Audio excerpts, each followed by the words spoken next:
Welcome back, Rankers. Did you have a good day yesterday? Here in Melbourne, of course, it was the big day of the year, the race that stops the nation, the Melbourne Cup.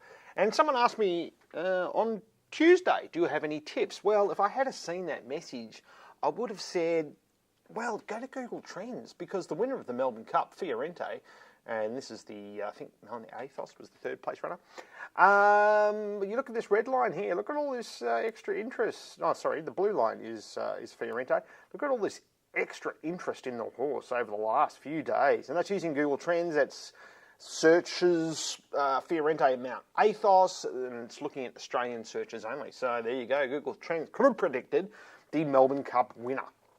I wanted to talk to you today a little bit about a horrible thing called a penguin. So we get a lot of clients coming to us after they've been hit by a penguin. And the reason they've been hit by a penguin is, of course, because they've been employing tactics that a lot of SEOs have employed over the years, which have worked for the most part. Of course, and then a Google update comes along and they get whacked, and they get whacked hard. Now, one of these clients has been with us now for about 4 or 5 months. And we've been working on bringing him back from Penguin, and it has not been easy. However, this is the second one we've brought back now since about June. And you can see here, this guy started with us back in late June, and for this particular keyword, it was number 271. Prior to that, prior to Penguin, he was in the top 10. So it's a long, hard road to get back from Penguin, but it can be done. Now, I've heard some site owners say, well, I might as well just throw the site away, start again. I wouldn't recommend that, because it's not that your site has been punished forever. It's just that you've got to clean your site up. The problem with just having a backlink strategy as the main focus of your SEO is that you neglect all the other things around the site that are good for users and that are good for Google. And at the end of the day, you can have all the backlinks you like and get some rankings, and then people hit your site and look at the site and go, this is horrible, I'm leaving. You've got to have a good experience for the user at the end of the day, and both SEO and, dare I say, content marketing fit hand in glove for that sort of thing. So you've got to work on multiple fronts, okay? So I want to talk to you about Operation Seal. Why? Because seals eat penguins, okay? So it's called Search Engines and Links. Do you like that? Oh, sad. Anyway, so this client here started at 271 for this particular phrase. And you can see here, just towards the end of October, it's about 10 days ago, something like that, it jumped up to the number 8th spot. And you can see here it's been a bumpy ride all over the place. And the hardest thing for us in this process is keeping the client calm, because you can see here, you're up one day, you're down the next, you're up, you're down, you're up, you're down.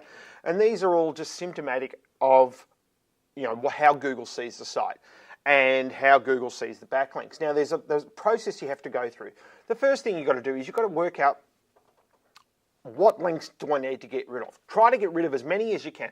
If you've employed a contractor to do it, it's worth spending the money, saying to that contractor and the subcontractor or whatever else, say, hey, I'll pay you another $50 to go and get rid of all those backlinks that you created for me. And then you've just got to go and say to Google, I'm disavowing a whole bunch of links. Then you've got to resubmit your site for a reconsideration. This is if you've received a manual penalty like this particular client has.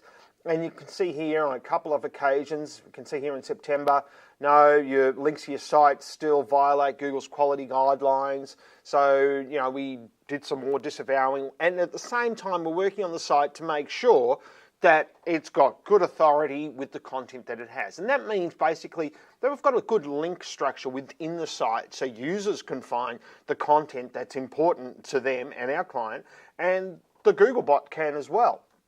And then we're also talking to the client about, okay, we've got to have a content strategy. We've got to keep updating a site with quality content that people want to share. And we've been doing that as well. But of course, during all that period, you can see that graph, a lot of that stuff hasn't worked, and the client's going, what's going on?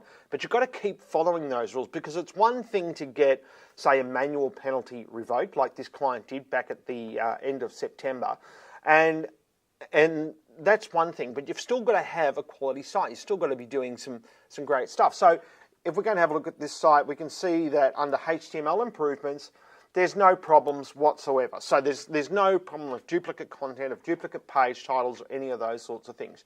You can see under the crawl errors area that there's only 4 errors, which is pretty much nothing, and they're from external sites, so we can easily 301 those, but that's not making a big difference.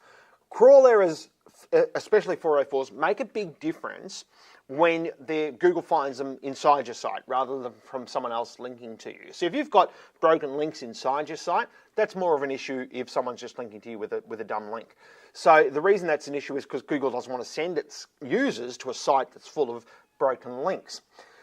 The other thing that you can have a look at too is if we have a look at the Google Index, we can see here that there was a bit of bumpiness around here in August with pages that were getting moved around, pages that were getting added, new content was getting added, we're getting rid of some other stuff, so we're 301ing stuff that was junk. So you can see there's a little bump here, but now you can see it's nice and stable going upwards with new content that's added on a regular basis. So what does this mean to the client?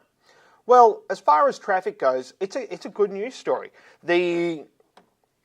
If we go and have a look at the search queries and we look at with change, and then we look at what's changed over the last 30 days. Remember, these new rankings have only just come in over about the last 10 days. And you can see here is up 200 spots to number 4 for a really competitive phrase in Sydney. And you can see here there's a lot of jumps. Here's another one, up 50 spots to number 11, up 80 spots to 20. So these are all ones that have only just come in, and we're starting to work on getting, once you see those sorts of jumps, you then take it to the next step and say, okay, what sort of content do I have to write over the next month to help these phrases rise? And you don't hit Google over the head too hard. I mean, you use your keywords in a natural way that users want to read, makes a good story, and it's content they want to share. But you can see all those jumps there, and you can see his average positions now. We search by that. We've got a lot of number 1s now. You can see here one's gone up 10 spots to number 1. This one's gone up 20 spots to number 1. Another one that's gone up 20 spots to number 1. And this has all happened only over the last 2 weeks. So yes, it is possible to come back from Penguin, but there's a lot to do. You not only have to focus on getting rid of all those junk links, you also have to focus on your site like you would if you didn't have any junk links. So you've got a bigger job ahead of you than, say, a site that didn't have junk links. But don't just think about the junk backlinks. That's only one side of the story. Hopefully that's helpful, and we'll see you next week. Thanks very much. Bye.